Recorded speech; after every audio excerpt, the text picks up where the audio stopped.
To begin with, Nina returns to her dressing room, distraught at the disaster that was her last performance.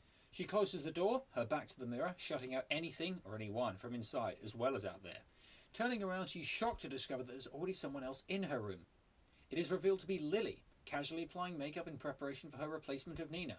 Lily is already dressed in black, indicating the darkness of the shadow, although she is in the brightly lit part of the room, while Nina is in the foreground, completely engulfed in shadow. Both components of the psyche are constantly fighting for the center stage. Taking a second to process this revelation, Nina timidly orders Lily to leave. She is still behaving like the White Swan, gentle, polite, docile, in an attempt to get Lily to leave, but she cannot act like her in order to defeat her. Yet. Lily continues to taunt her, suggesting that Nina was never meant to be the Black Swan, and Nina takes another second to process this blow before Lily pushes further and further until Nina begging her to stop, but it's too late. Lily delivers the final killing blow, ending the shot on a suggestion that whip pans to Nina becoming Lily, the manifestation of her dark side no longer just in her head but a very real reflection. Nina can no longer see Lily without seeing herself, and her projection onto Lily is the most literal here, with the archetype having taken over another being almost completely. Nina's shadow relieves herself from the table and makes her way towards her. The gap between predator and prey is slowly closing. For a split second, Nina is both uncertain and terrified, but this is short-lived, as thereafter she translates her actions into emotions and lunges at her double, slamming her into the mirror, almost as if she's too terrified to look at the reflection of herself.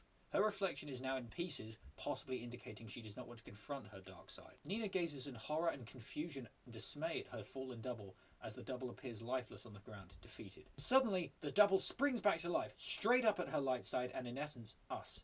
The shadow resumes fighting, grabbing her by the throat in an attempt to suffocate her. With Nina flailing, the shadow has almost won, its victory over the ego imminent. Her place is the rightful ruler of Nina, almost cemented, but not quite. Nina gasps for air, but her silent scream is doing nothing to help her out. With the projection chanting, "It's my turn, it's my turn," fighting for its rightful place in the light, having spent all her time in the dark, now is her time to rise above, literally, as she's the one on the floor, fighting her way up.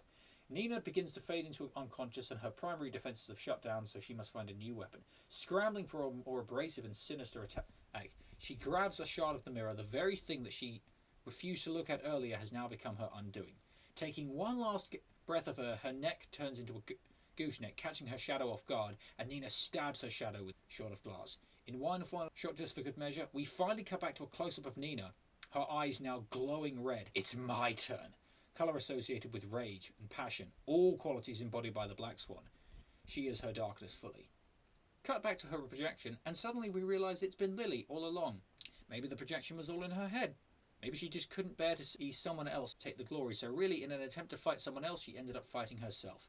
Much to Nina's dismay, whose eyes have resumed her normal colour, the shadow having retreated back into the dark, Nina retracts the shard, realising what she's done, but it's too late. Her hand is already stained with blood. Once again, red stands out amongst the black and white of the costumes and the lighting of this scene. Devastated with the consequences, she looks down in horror, the reality having come crashing back down on her. She throws the bloodied weapon away from her, but try as she might, her hands are still dirty with it. Lily falls, spitting up blood, staring at her would-be killer with irony and a previously unknown contempt. The projection was all inside Nina. Lily never meant to be a manifestation of her dark side. Or did she? Maybe Nina just saw things within her that she wanted to see, because she could not confront her dark side. And with that, Lily dies.